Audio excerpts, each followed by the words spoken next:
Last question. Before we're closing the season of questions, and then you will have to bring only answers from now. How do you advise to keep checking, being completely present in the moment, and at the same time being the observer of everything that's good? Because when I try and put it into practice, I find there's like a delayed reaction to the conversation, observing what's going on.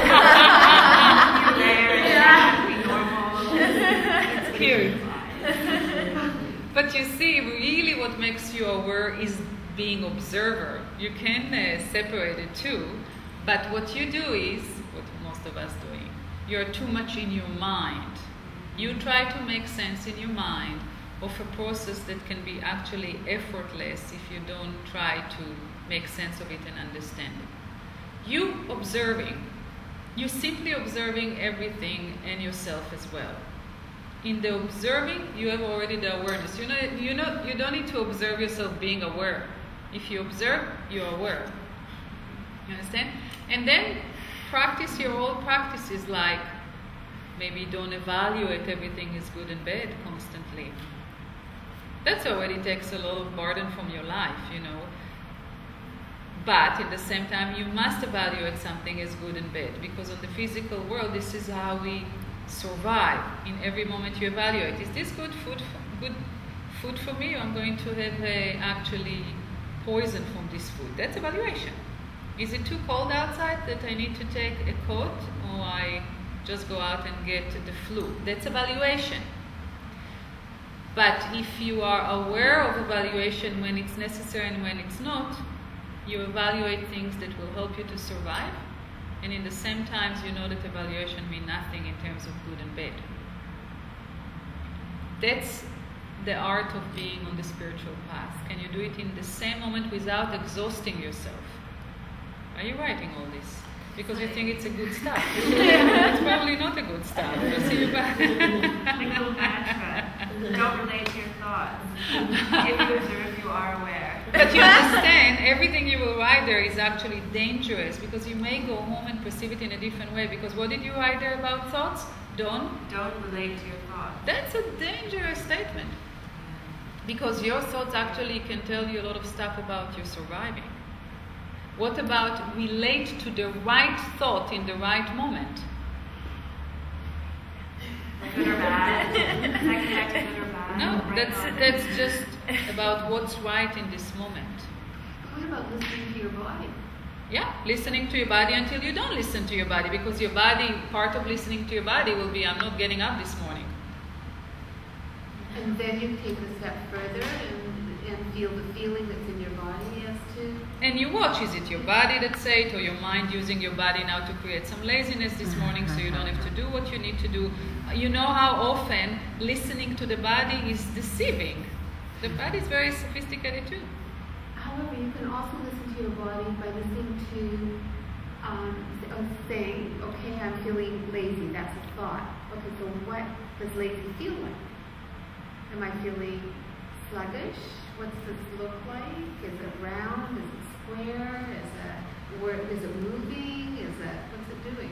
Yeah, but listening to your body. Yeah, but still, what you will give interpretation, it's just from your own perception. Right. It's still nothing absolute in it.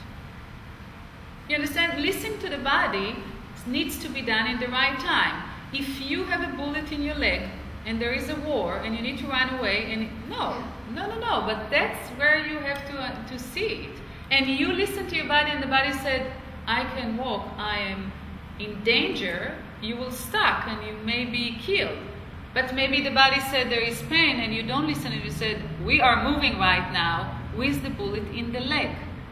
So nothing I can tell you is an absolute, that's the way today. Yes, listening to the body, but sometimes no listening to the body.